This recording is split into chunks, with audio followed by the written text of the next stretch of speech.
So yeah, here we are in Indiana again, another police department. Looks like someone's garage just got a new addition, and that's the police department. It's Roseville. We're in Roseville.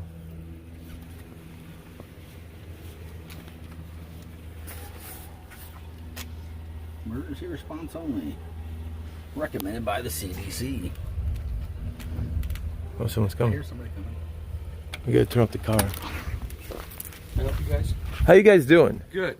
Are you guys open? Yeah, we're open. Okay, I just want to come in and take a look around. I don't know if this is like a regular police station, but I'm a member of the media, and I was doing a story on small town police departments in Indiana and how they're reacting. Bird flu. There's order here. I'm not from here. I'm not from out of town. Gotcha. So basically what we're doing is we're obviously responding to all calls like normal. Mm-hmm. We're just trying to keep the office, free of any interference besides just our officers. Yeah, so, anything that only needs on a need basis. But basically we're responding to all calls as normal and okay. doing everything as normal. Did you hear anything about? Did you catch any of the wind about what was going on over there in Burlington, Indiana? Mm-mm. They put up a Facebook post that made national news, and they said, "Y'all better take this time to fix your windows, crack windows, your licenses, and your insurance, because when this thing is over, it's go time." Police car emoji, police car emoji, 6 more police car emojis. I'm not familiar with anything. But doesn't that seem a little bit strange to you? Well, I mean, I would think so. Yeah, right? So we were given a directive by the governor. Mm-hmm. Obviously, we had at one point in time, we don't any longer, we had a restriction. Okay, but the restrictions were so wide-based as far as where you could go and where you couldn't go. So we still have to have probable cause to stop a car. We can't just stop you to say, hey, where are you going? Yes, and that was a big thing that the governor in Indiana said. You cannot stop somebody just to see if they were essential. And I can't think of any case that I'm aware of anywhere in this area where we actually even question people's travel. Yeah. I know of a case where they pulled somebody over. And that can... Oh, you said 27. 316, I tried to call back, no answer. Okay. What's up? Hey, quick question, man. Yeah. You aware of the executive order 20-8? No. You're not supposed to be out and about and sheltering in place unless you're conducting essential activities? I am. This is essential. I'm a member of the media. It's called Your News Now. You're not a... Are you aware of executive order? Are you aware that you can't pull over an American citizen without probable cause? Are you aware of that? Are you aware that the governor, the one that gave the executive order, the executive said, do not pull people over to check to see if they're doing essential activities? Are you aware of that? Are you aware you don't get to decide who's media and who isn't? It's a First Amendment protected activity. Are you aware of that? Are you aware that you look like the 5th Ninja Turtle, the one that wore pink? They never showed him on camera. Could be. Yeah. I'm just saying in my area. Lafayette did it. Yeah, that I'm aware of. That we haven't done anything. The only thing that we've done town-wide is directive by the governor are things like the playground, those types of things, trying to keep those areas. Taped them off and watched Yeah, them. taped them off. Did you guys pull basketball rims down or anything like that? No, we didn't. We didn't pull basketball rims down. We kind of, we took a little bit. I don't want to say a little bit more approach where people protect themselves. Yeah. You can't. We can't protect everybody from themselves. Yeah. And we kept our walking trails open. We think it's important for people to be able to walk and get out inside and get exercise and those types of things. I'm sorry. There was that big thing in Idaho where they came and all the mothers were with the kids and they made the mothers leave and they actually arrested one of the mothers, and then the townspeople later on that night were in front of the police officer's house. Right. It was kind of like a what? Did you catch wind of that one? I didn't catch wind of that. Our job is to protect the Constitution. Yeah, I get you. Oh, yeah. And so, we obviously want to take precaution. We want to make sure everybody's safe and they're not getting ill and not putting themselves in positions. But, our position is we respond to the needs of the public and respond to our calls. I don't necessarily, go out looking for people violating any type of COVID order. Yeah. So, like businesses that are open that aren't supposed to be, you know, that's between the health departments and all those people to look into those things and make sure that they're operating properly. Yeah. I can tell you from a standpoint of working for a small community, we have a great community. Everybody's doing their part. They're social distancing. They're wearing their mask. You know, so there's no need for me to step in and tell people what they need to do, and nor is it my place. Yeah, honestly, I would have had my mask on. I didn't think you were open. I was just going to take. Fine. We're we're 6 feet apart. And you know what? I'm so happy you said that. You said you made it a point to say it's your job to protect the Constitution, because there's another huge story in which Greg Anderson, G. Anderson, made a video from his police car, and he's from Port of Seattle. And he said, listen, our job isn't to kick people off playgrounds. Our job is to protect the Constitution. And they fired him. And now he's probably got over 200,000 on, he's got way more than that. You know, our job on when the GoFundMe. When But the governor gives us a directive, it is our responsibility also to the I understand. Yes. and to follow the governor's directions. Yeah. And I think we have a great governor as far as that goes, that he understands that, we had to take some actions. I don't see Indiana being one of those states where, you know, we're actively out pulling people off of things that they're not supposed to be. Not that hasn't happened, or that there's times that, you know, that it doesn't need to happen if we got, you know, but we just enforce the law, protect people the best we can. And like I said, most people are taking this serious and without having to be told to do something. Yeah. And can I ask you one more thing? Is it Sergeant Harris, T. Harris? No, I'm the town marshal. Oh, so what does that mean? I was about to ask you. What is a marshal? Basically, that would be the equivalent to a chief of police, but okay, on a smaller scale. Okay. So you're. Officers are here. So we have 2 full-time, myself and 1 deputy, and then I have a reserve officer. Yep. Well, I appreciate it, Harris. I really do appreciate the way you've come out. You've talked. You've been very matter of fact. You really are going to put a good light on Roseville. So I appreciate you saying that about the Constitution. I think that's what people across America want to hear. Yeah, you know what I'm saying? Absolutely. They don't want to. I think there's. I think people want to hear. You know, we want facts. We want to know what's safe. Yeah. We want to open businesses when it's safe. We want to go to restaurants when it's safe. And like I said, you know, we tend to see the spotlight put on people that aren't doing things, or, you know, or making a big deal out of things, or not making a big enough deal out of things. And like I said, you know, from standpoint of living in these communities and going to Lafayette and places where I shop, you know, people are being sane about things. You know, they're doing the things to keep safe.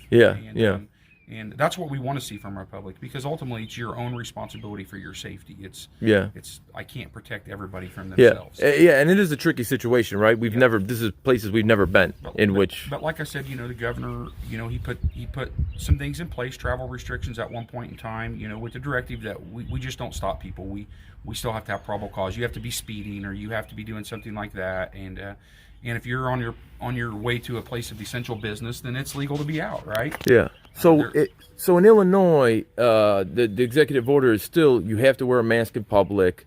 It's only essential, shelter in place, so you have to stay home unless you are essential, unless you're going out for something essentially that you need. Now, what is it in Illinois, Indiana? I apologize. Well, the face mask thing is not a directive. That's a suggestion. Yes, of course. There's not going to be any penalty behind that. You know, it's kind of like the Menards. You know, I was there the other day. It's Menards policy right now that you wear a mask when you enter. And they're selling them at the front door. And they're a private, you know, this is... Yeah. Well, what I'm saying is this, that I'm saying as of March 1st, because they were 30 days long, these orders, the governor, Pritzker, in Illinois, made sure you have to have a mask on in public. Now, is there any teeth in that? Can they do anything? No. But 99% of people are going to do what you tell them to do. Right. So he made sure he put it in there. Now, you can't get into there's no store you could get into without a mask. Okay. I mean, maybe you might sneak in and they might see it and let it go. But I think Governor Holcomb has left it to, and I don't want to speak for the governor. Just my interpretation of what I believe the governor is saying is, private business is private business. You know, they can make their own directive on, you know, whether you need to wear a mask when you're in there, or what your distances are, and you know, and again, most of the businesses I've been to have. Right now, where I don't know what I could be wrong on this, but I think like hair salons and those types of places, it's appointment by only. Or appointment only. And then restaurants, it's so much capacity. Oh, so your restaurants are open for dine-in? 85 or 50% capacity. And I could be wrong. That could be opening on the 20th. I know that essential companies are starting to go back to work. For example, some of our auto manufacturers in the Lafayette area are starting to go back to work under their own set of protocols. As far as we're miles apart as far as Chicago and Indiana. And the closest part of Indiana is just on the outside of you go to the south side of Chicago and then you're in Indiana. Sure. I don't think a lot of people in the country know that. You're talking about up in the region area and those. Yeah, and I'm in Chicago, but all of Illinois, because the governor's order goes through all Illinois. We're far away from what you guys are. There, I mean, you have to go in Illinois. You have to have an appointment to go to the bank. You can't just go to the bank. And there's no such thing as any sit down. As you're saying, 25% capacity, 50% capacity. You can't. Everything's to go in Illinois. I can't speak for either state, but everything that I've seen come down from the governor, it's a common sense approach. Yeah. To keeping people safe and understanding that the economic strain that it's putting on people. And I think the governor, our governor, is doing a good job at trying to take the middle road on that and open things up, but yet keep people safe. Without infringing on people's constitutional rights. Yeah. Because they had the big thing in Texas where the governor had to go back and say, listen, because they put the female salon owner in jail for 7 days and give her a $7,000 fine. And her whole statement was, I need to open up because my hairstylists have to feed their kids. So if the punishment for opening up is a $7,000 fine, and the whole reason for opening up is you don't have money, that's insane, right? And I think that's what galvanized the nation in that sense. In that case, and the governor came back because she was defying the governor's order. But the governor's like, I didn't mean for it to go this far. I didn't mean for and he actually put in there, jail time is not an option for some kind of civil infraction. Well, it was never jail time well, I guess it could have been a misdemeanor. Well, you know what? I don't think it was jail time anywhere. It was this particular judge who said, you need to apologize. And she said, not only am I not apologizing, I'm staying open. Right. And he said, well, you're going to jail. So I don't think anybody was putting people in jail. In fact, I think everywhere, even in Chicago, unless you steal something like the whatever. My interpretation of when we first put those travel restrictions into essential places of business is to keep the criminals and people that were going to do things knowing that businesses were closed and give us an opportunity that if we did stop somebody and we came across and found out that there may have been something else at foot. Yeah. And that gave us an ability and an enforcement action to stop that type of behavior. Does that make sense? I figured it'd help, police get people with warrants and things like that. But this was never about wanting to I'm sure enforce. that's not what it was about. Right. It was never about wanting to enforce or wanting to go out and get numbers on finding people doing wrong. Most generally, almost every place was essential. Okay. I mean, we were talking, you could still go to Walmart. You could still go to, Meijer. You could still go to all these different places. You could still go to your doctor. So there were very few places that people technically wouldn't have been allowed to travel to and from. So you're talking about before, not this doesn't even. This isn't now. Now everything's open.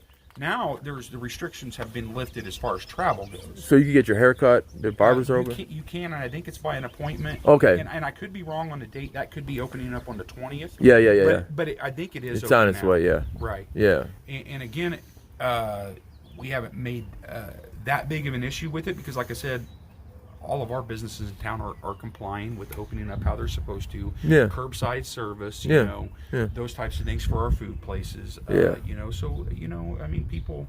Yeah. I think people did a better job of doing it on their own without having to be told to do something. I think you're right too. It's obviously, like you said before, it's going to be the outlier stories of bad things happening that are going to catch. That with anything. I mean, that's why you watch the news. You don't watch the news for they stay closed today.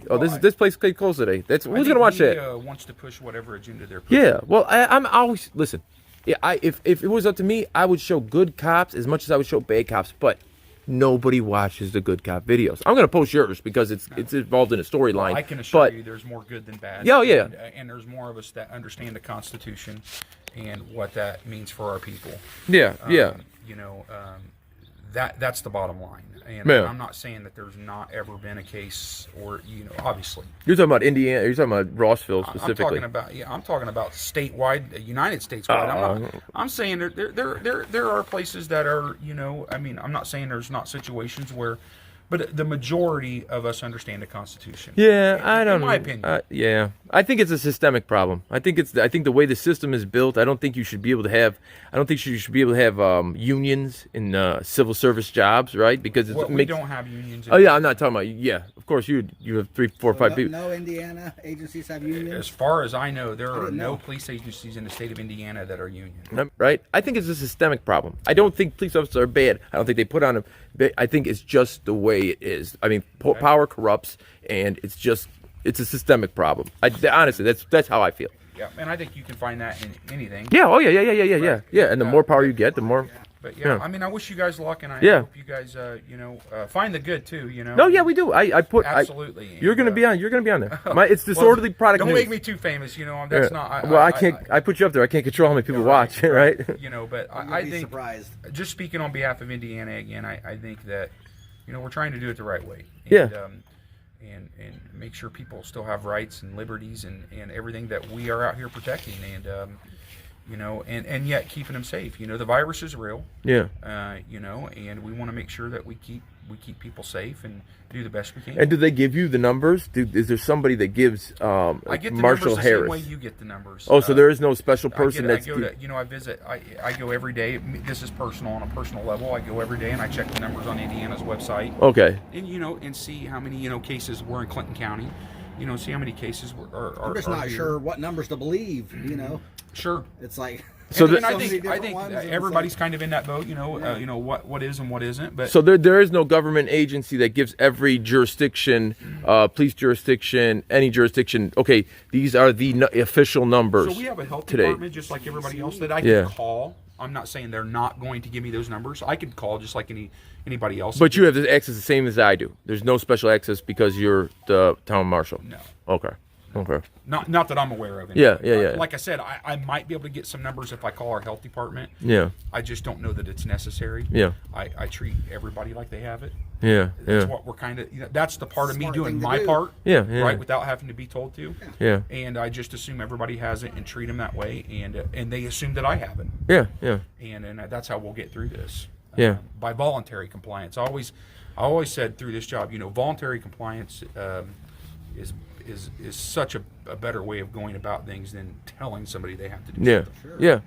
I appreciate that.